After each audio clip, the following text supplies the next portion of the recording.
Bonjour, pour cette interview banane, je suis avec Camille. Walid. Et Pierre. Et alors on va parler d'un sujet qui est un peu particulier, qui est justement tout ce qui est risque associé aux UV, c'est ça? Alors vous n'êtes pas une entreprise, vous êtes une... Association. Ok, et alors votre job, votre but, qu'est-ce que vous faites dans la vie? Prévenir la population et aujourd'hui sur Préventica Strasbourg, les gens qui travaillent au soleil, des risques qu'il y a à rester trop longtemps exposés au soleil sans les protections qui vont bien. Pourquoi? Qu'est-ce qu'on risque? Qu'est-ce qu'on risque? On va risquer des maladies, des pathologies comme des cancers de la peau ou de la cataracte. D'accord. Voilà. Mais alors qu'est-ce qu'on peut faire contre ça? On se protège. Mais alors comment on se protège justement? Parce que... La première des choses, c'est organiser les choses. D'accord. On est employeur, on a une équipe, on essaye d'organiser le temps de travail pour ne pas être dehors quand ça cogne le plus. D'accord. C'est-à-dire grosso modo entre midi et 16h si on est dans la France hexagonale, Ok. entre midi et 4h, il y a plus de la moitié de l'UV de toute la journée. Donc si d'accord. on peut éviter que l'équipe soit dehors à ce moment-là, on le fait. Ok. Si on ne peut pas, alors on met les moyens de protection évidemment individuels. On commence par porter un chapeau à bord large si possible. Ouais. Si on doit avoir un casque avec un C'est pour ça couvre-nez. le couvre-cou. Exactement. Parce que lui il peut se mettre sur le casque. D'accord. On porte des vêtements. D'accord. Plutôt anti-UV si les gens travaillent dehors toute l'année, parce qu'évidemment tu cumules les doses que tu reçois, donc il faut éviter cela en mettant vraiment des protections qui vont au-delà de celles que tu apportes un t-shirt, sachant que le t-shirt il marche déjà pas mal. Ouais. Et naturellement des lunettes qui vont bien, qui sont anti-UV bien sûr. Mais pourquoi mes lunettes elles sont pas anti-UV là? Peut-être, ça on pourrait le checker, ça avec l'appareil qu'on a là. Ah, oh là, dis donc, mais j'ai l'air d'une star, je sais pas si on voit avec la caméra, ça me fait une tête de tueur. Ouais. Mais alors donc ça veut dire, là je vois mes lunettes noires, alors j'ai vraiment une tronche. C'est parce qu'on a une caméra spéciale qui filme dans l'UV. D'accord, donc là... Du coup tout ce qui absorbe l'UV à l'image va apparaître noir. D'accord. Par exemple tes lunettes sont anti-UV, elles absorbent la lumière bleue, elles absorbent les ultraviolets, elles sont anti-UV. Okay. Par contre elles sont blanches, elles sont transparentes. Ouais. Tu vas dehors, tu n'as pas réduit l'éblouissement. D'accord. D'où l'intérêt de ce type de lunettes là, c'est qu'elles protègent contre l'éblouissement, elles sont teintées, elles peuvent être plus ou moins teintées, selon le degré de luminosité, selon le métier que tu pratiques, tu peux avoir besoin de garder un bon niveau de luminosité oculaire, mais quand même une diminution de l'éblouissement. Et par contre, tu vois une protection latérale, que par exemple tes lunettes n'ont pas. Ouais. Elles sont rondes, elles sont portées un peu sur l'avant du nez. Là, tu as une protection latérale qui va bien. Et en plus, tu as la protection contre les UV partout. C'est la meilleure protection. Et puis, il reste encore un truc à protéger.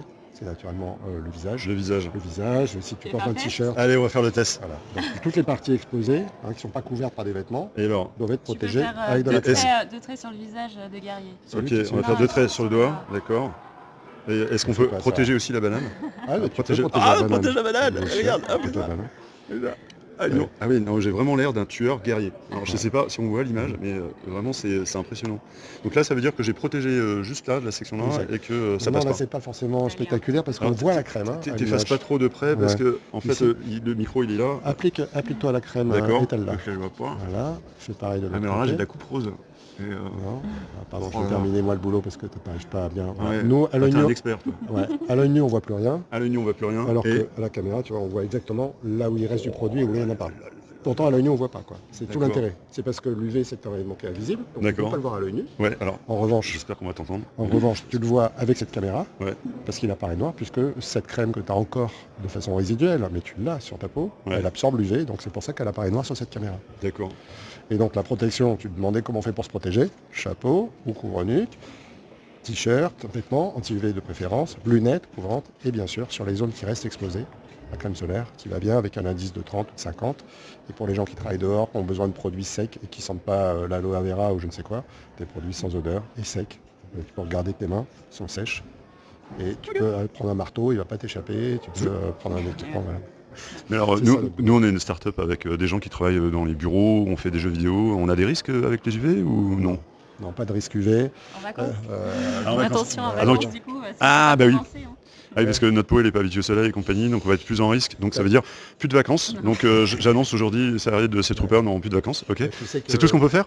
À l'origine de l'épidémie de mélanome, les congés payés. Les congés payés. Avant les congés payés, il n'y a pas de mélanome dans ce pays. Donc il ne faut plus prendre de vacances, c'est ça? Donc le mieux pour prévenir le mélanome, c'est d'arrêter les congés payés, je confirme, ou de rester chez toi. D'accord, donc mettre des super lunettes de soleil, un casque couvre-nez, pas de vacances. Plus sérieux, il y a des enjeux pour les geeks, qui est le manque de mobilité oculaire. L'exposition aux écrans, tu passes des journées entières devant ton écran à programmer, ton œil est fixé à 35 cm de son écran, il ne bouge plus, c'est pour ça qu'on conseille aux gens d'abord de mettre des filtres anti-lumière bleue, parce que l'écran balance de la lumière bleue. C'est pas visible. Non, c'est une lumière qui est proche de l'UV. Si on avait regardé là-bas, on verrait que c'est des rayons qui ne sont pas très éloignés en termes Ouais. de longueur d'onde, donc ils transportent de l'énergie, d'où leur nocivité possible.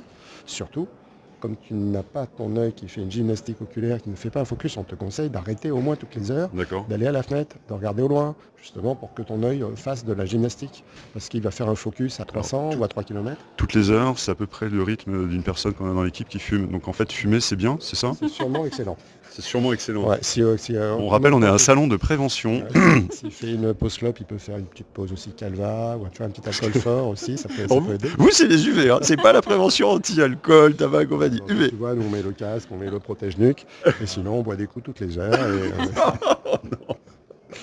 Non, Excellent. bien Mais sûr. alors, vos Non, clients... l'alcool appliqué sur la peau augmente la sensibilité de C'est- la peau. ah ouais, C'est vraiment pour ça que tu n'as pas d'alcool dans les produits solaires, par exemple. Les produits cosmétiques ne contiennent pas d'alcool ou alors des traces vraiment infinitésimales parce que ça affine, ça contribue à l'inflammation de la peau, c'est pas bon du tout.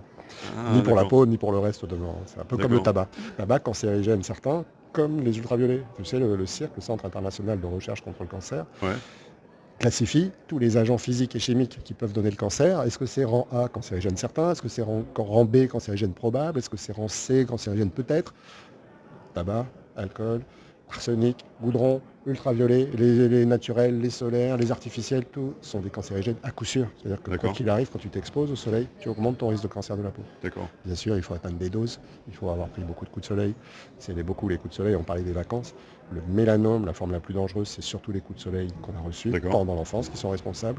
Le cancer épidermoïde, c'est surtout les expositions professionnelles. C'est un cancer qui D'accord. tue 300-400 personnes chaque année en France quand même. Alors justement, les métiers qui sont les plus à risque sur... Regarde, on y va. Ils sont tous là. Le premier, évidemment. Le Le premier, évidemment. Le BTP, La bête, d'accord. j'imagine que les gens ils sont sur les chantiers, ils sont toute la journée, toute l'année dehors. Deuxième, probablement, les métiers de l'agriculture. D'accord. Ça fait du monde. Et puis quand tu es agriculteur, oui, tu es peut-être à faire une récolte très tôt le matin, mais enfin, il faut que tu y retournes à midi. Si tu élèves des bêtes, tu es beaucoup exposé quand tu es jardinier ou agriculteur. Évidemment, les métiers de la pêche, tous les gens qui sont sur les bateaux parce qu'ils pêchent ou parce qu'ils conduisent des bateaux de marine marchande, ils sont bien exposés. Tous les gens qui sont bien évidemment sur des activités de plein air pour surveiller des baigneurs comme les MNS, tous Ouais. les gens qui font de l'animation, de spectacles, d'enfants, quand D'accord. tu imagines les animateurs de colos qui prennent quand ils sont l'été. Amina, c'est maître nageur. Maître nageur Oui, sauveteur. maîtres nageurs sauveteurs qui Ok. ont les mêmes employeurs, souvent c'est les collectivités, tu vois, Ouais. qui ont les agents de voirie, qui étalent le goudron, donc BTP, ou qui ont les espaces verts, les jardiniers qui sont là. Et puis naturellement tous les gens qui sont sur la route, ou les pompiers, tu vois, les gens qui D'accord. travaillent sur les chemins de fer. Gendarme, police. Ça fait du monde. Ça fait 3 millions de personnes en France qui passent Ah plus ouais. de 50% dès leurs 35 heures, quand ils sont aux 35 heures, dehors. Ouais, c'est énorme en fait. 1,5 million, 75%. Ouais. Et en Europe, 15 millions de personnes 15 millions qui de sont personnes, à plus de 75% de leur temps de travail exposées. exposés au soleil. Donc ça fait vraiment du monde. On a un CESE, un Conseil économique, social et environnemental, qui a publié un rapport il y a 2 ans sur changement climatique et risques solaires. Et changement climatique et santé au travail, c'est ça le titre du rapport. Et- Il y a toute une page dédiée aux risques solaires, naturellement. Le Haut Conseil de santé publique français a toute une page sur la question des UV, comment alerter les travailleurs d'extérieur, pourquoi ils doivent tenir compte de l'indice d'UV, parce que tu n'as pas un risque identique toute l'année ou partout sur Terre, évidemment, donc tenir compte de ça pour ajuster les comportements. L'OMS, l'Organisation mondiale de la santé, a tout un programme dédié aux outdoor workers, tous les gens qui travaillent dehors. Vraiment, c'est un enjeu majeur. Et puis avec le changement climatique, la couche d'ozone s'amincit, Et donc, les plus températures montent, il y a plus d'exposition, il y a vraiment lieu de se préoccuper de ça et d'anticiper les choses. Alors, juste pour qu'on se fasse pas kicker par LinkedIn, parce qu'au bout de 10 minutes, il nous coupe et on peut pas publier la vidéo. Si vous voulez plus d'informations, ça se situe dans les commentaires et dans le lien en dessous. Ça s'appelle l'association Soleil Sécurité solaire. Sécurité solaire. Soleil.info, le site internet, Météo UV, l'application, Ouais. et le programme Soleil et santé au travail pour tout ce qui concerne les gens qui travaillent dehors. Et vous pouvez retrouver tous les conseils essentiels, les idées reçues déconstruites sur notre site internet. Super. Bah écoutez, merci à vous. Non, merci à vous. Et puis la prochaine pour une prochaine interview banane. Et sinon, merci de vous être prêté à l'interview un peu insolite de la banane. Et on a encore 18 kilos de banane bio de Bretagne dans notre... J'ai encore 3 secondes. Ouais, On fait faire des tests à des enfants de 3 ans sans les brûler. ouais, Tu sais ce qu'on utilise? non. Une banane dont la peau est sensible à l'UV. Tu laisses un morceau de banane toute une journée au soleil, elle noircit parce qu'elle fabrique sa mélanine pour se défendre face à l'agression que constituent les UV. Et les enfants voient ça et ils interprètent ça très correctement. Ok, donc si vous allez à la plage, mettez de la crème solaire sur votre banane, parce que sinon elle va être noire à la fin de la journée. Voilà, ce sera le dernier mot. À bientôt pour la prochaine interview, et puis bonne soirée, merci à vous. Merci à vous.